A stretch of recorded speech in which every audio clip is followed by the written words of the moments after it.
Notice পেয়েছিলেন মোহাম্মদ শামি, লক্ষ্মীরতন শুক্লা, আর এবার SIR এর নোটিশ হাতে পেলেন প্রাক্তন ফুটবলার মেহতাব হোসেন।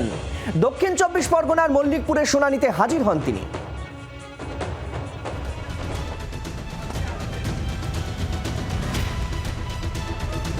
দেশের জন্য খেলেছেন, জাতীয় আন্তর্জাতিক ম্যাচে দেশের নাম উজ্জ্বল করেছেন।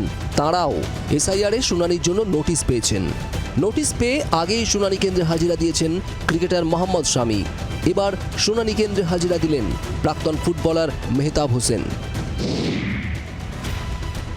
শুনানির নোটিশ পেয়ে রবিবার দক্ষিণ 24 পরগনার মল্লিকপুর গার্লস হাই স্কুলে হাজির প্রাক্তন ফুটবলার মেহতাব হোসেন। নথিতে তার মায়ের নামের সমস্যার কারণে শুনানির নোটিশ পান মেহতাব। শুনানির লাইনে দাঁড়িয়ে সাধারণ মানুষ হয়রানির শিকার হচ্ছেন বলে ক্ষোভ প্রকাশ করেন প্রাক্তন ফুটবলার। যেভাবে এসে দেখলাম সাধারণ মানুষ লাইনে দাঁড়িয়ে আছে, যেভাবে স্ট্রাগল করছে, বাচ্চা ছেড়ে, কারোর অফিস ছেড়ে, আমার মনে হয় প্ল্যানিংটা আরও বেটার হওয়া উচিত ছিল। যদি 1 বছর আগে এটা করলে আমার বেটার হতো, বা ভোটের পরে যদি করা যেত। মাঝমাঠের এই তারকা ফুটবলার ভারতের জাতীয় দলের জার্সিতে প্রায় 30টি ম্যাচ খেলেছেন। কলকাতার 2 প্রধান ক্লাব মোহনবাগান ও ইস্টবেঙ্গল উভয়েরই অধিনায়কত্ব করেছেন তিনি।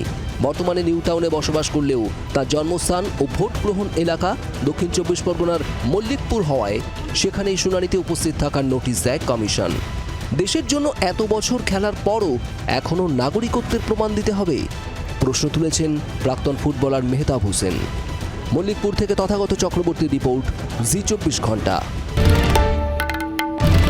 বাংলার আওয়াজ, বাঙালির আবেগ, জি 24 ঘন্টা।